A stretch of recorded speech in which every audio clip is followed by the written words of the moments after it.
अतुलितबलधामं हेमशैलावदेहं दनुज्वनकृशानं ज्ञानिनामग्रगण्यं सकलगुणनिधानं वानराणामधीशं रघुपतिप्रियभक्तं वातजातं नमामि। माता अंजना अपने प्राण प्रिय पुत्र हनुमान जी का लालन पालन बड़े ही मनोयोग पूर्वक करती। कपिराज केसरी भी उन्हें अतिशय प्यार करते। जब हनुमान जी प्रसन्नता पूर्वक किलकते तो अंजना और केसरी आनंद मग्न हो जाते। हनुमान की बाल क्रीड़ाएँ अत्यंत आकर्षक और सुखद तो थी ही, अद्भुत भी होती थी। एक बार की बात है, कपिराज केसरी कहीं बाहर गए थे। माता अंजना भी बालक को पालने में लिटाकर वन में फल फूल लेने चली गई। बालक हनुमान जी को भूख लगी। माता की अनुपस्थिति में वे हाथ पैर उछाल उछाल कर कंदरन करने लगे। सहसा उनकी दृष्टि प्राची के क्षितिज पर गई। अरुणोदय हो रहा था। उन्होंने सूर्य के अरुण बिंब को लाल फल समझा। तेज और पराक्रम के लिए अवस्था अपेक्षित नहीं। यहाँ तो हनुमान जी के रूप में अंजना के अंक में प्रत्यक्ष प्रलयंकर शंकर 11वें रुद्र क्रीड़ा कर रहे थे। वायुदेव ने पहले ही उन्हें उड़ने की शक्ति प्रदान कर दी थी। हनुमान जी उछले और वायु वेग से आकाश में उड़ने लगे। पवनपुत्र तीव्र गति से उड़ते चले जा रहे थे। उन्हें पवनपुत्र इस प्रकार वेगपूर्वक उड़ते देखकर देव, दानव और यक्षादि विस्मित होकर कहने लगे, इस वायुपुत्र के वेग के तुल्य वेग तो स्वयं वायु, गरुड़ और मन में भी नहीं है। इस आयु में शिशु का ऐसा वेग और पराक्रम है तो यौवन काल में इसकी शक्ति कैसी होगी। वायुदेव ने अपने पुत्र को सूर्य की ओर जाते देखा तो उनके मन में चिंता हुई, मेरा यह बच्चा कहीं सूर्य की प्रखर किरणों से झुलस न जाए। इस प्रकार वे बर्फ के समान शीतल होकर उसके साथ साथ चलने लगे। सूर्यदेव ने भी अलौकिक बालक को अपनी ओर आते देखा तो उन्हें समझते देर न लगी कि यह पवनपुत्र अपने पिता के वेग से मेरी ओर आ रहे हैं। स्वयं पवन देव भी उनकी रक्षा करने के लिए साथ ही उड़ रहे हैं। सूर्यदेव ने अपना सौभाग्य समझा।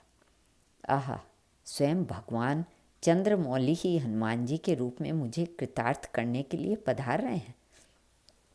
अंशुमाली की अग्निमयी किरणें शीतल हो गई। हनुमान जी सूर्य के रथ पर पहुंचकर उनके साथ क्रीड़ा करने लगे। संयोग की बात है, उस दिन अमावस्या तिथि थी।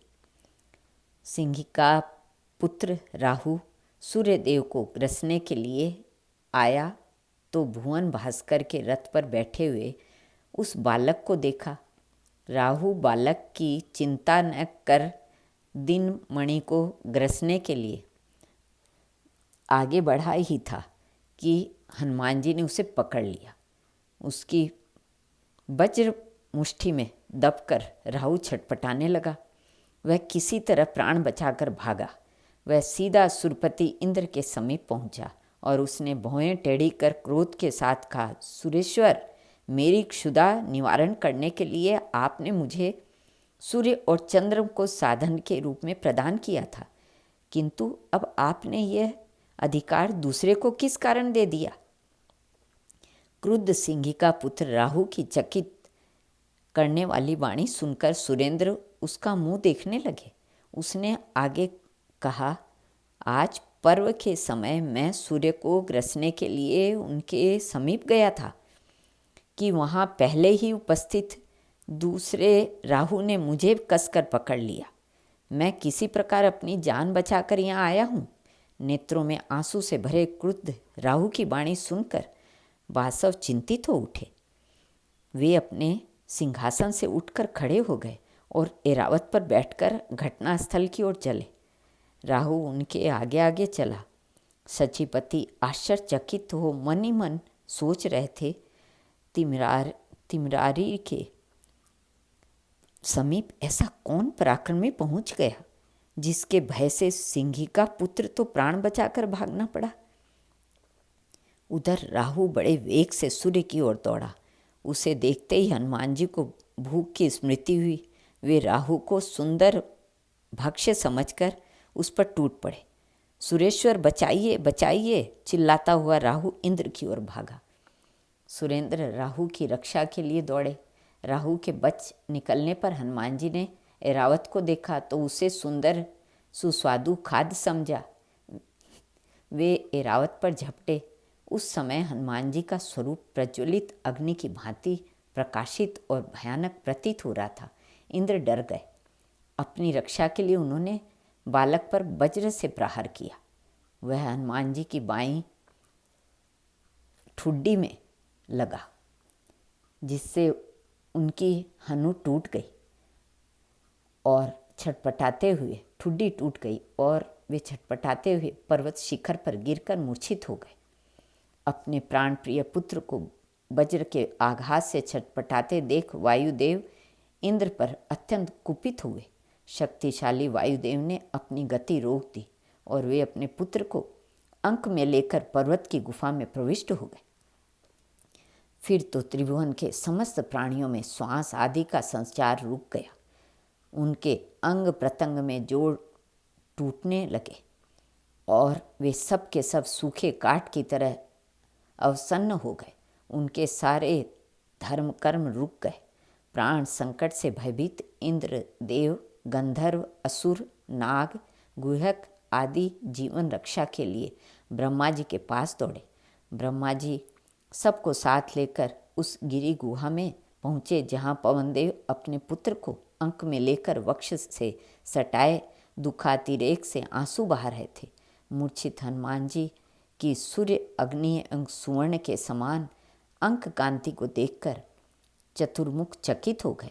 अपने सम्मुख सृष्टा को देखते ही पवनदेव पुत्र को गोद में लेकर खड़े हो गए।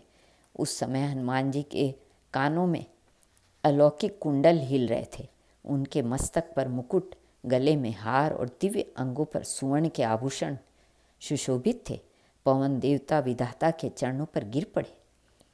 चित्रानन ने अपने हाथों से अत्यंत स्नेह पूर्वक पवन देव को उठाया और उनके पुत्र के अंगों पर अपना कर कमल फेरने लगे। कमल योनि के कर स्पर्श से पवन पुत्र हनुमान जी की मूर्छा दूर हो गई। वे उठकर बैठ गए। अपने पुत्र को जीवित देखते ही जगत के प्राण स्वरूप पवन देव पूर्ववत बहने लगे और त्रैलोक्य जीवन दान मिला। ब्रह्मा ने संतुष्ट होकर हनुमान जी को वर प्रदान करते हुए कहा, इस बालक को ब्रह्म शाप नहीं लगेगा और इसका कोई अंग कभी भी शास्त्रास्त्र से नहीं छिद सकेगा। फिर उन्होंने सुर समुदाय से कहा, देवताओं, यह असाधारण बालक भविष्य में आप लोगों का बड़ा हित साधन करेगा, अतः आप लोग इसे वर प्रदान करें। देवराज इंद्र ने तुरंत प्रसन्नतापूर्वक हनुमान जी के कंठ में अम्लान कमलों की माला पहनाकर कहा, मेरे हाथ से छूटे हुए वज्र के द्वारा इस बालक की हनु ठुड्डी टूट गई थी, इसलिए इस कपि श्रेष्ठ का नाम हनुमान होगा। इसके अतिरिक्त इस बालक पर मेरे वज्र का कोई प्रभाव नहीं पड़ेगा और इसका शरीर मेरे वज्र से भी अधिक कठोर होगा।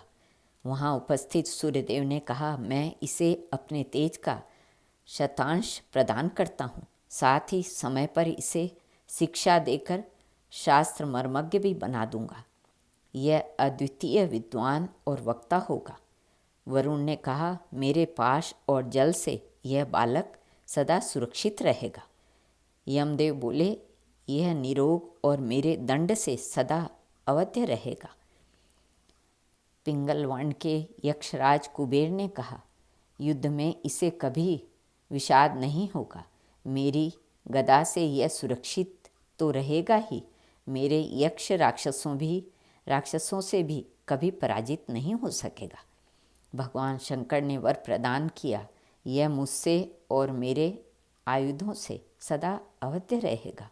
विश्वकर्मा बोले, यह बालक मेरे द्वारा निर्मित समस्त दिव्य अस्त्रों और शस्त्रों से सदा सुरक्षित रहकर चिरायु होगा। इस प्रकार देवताओं के अमोघ वरदान दे लेने पर कमलयोनि ब्रह्मा ने अत्यंत प्रसन्न होकर पुनः कहा, यह दीर्घायु महात्मा तथा सब प्रकार के ब्रह्मदंडों से अवध्य होगा। फिर प्रसन्न चतुरानन ने पवनदेव से कहा, मारुत, तुम्हारा यह पुत्र शत्रुओं के लिए भयंकर और मित्रों के लिए अभय देने वाला होगा। इसे युद्ध में कोई पराजित नहीं कर सकेगा। यह इच्छानुसार रूप धारण कर जहाँ चाहेगा जा सकेगा। इसकी अव्याहत गति होगी। यह अत्यंत यशस्वी होगा और अत्यंत अद्भुत एवं रोमांचककारी कार्य करेगा। इस प्रकार वर प्रदान कर ब्रह्मा आदि देवगण तथा असुरादि अपने अपने स्थान के लिए प्रस्थित हुए। श्री कृष्णार्पणमस्तु।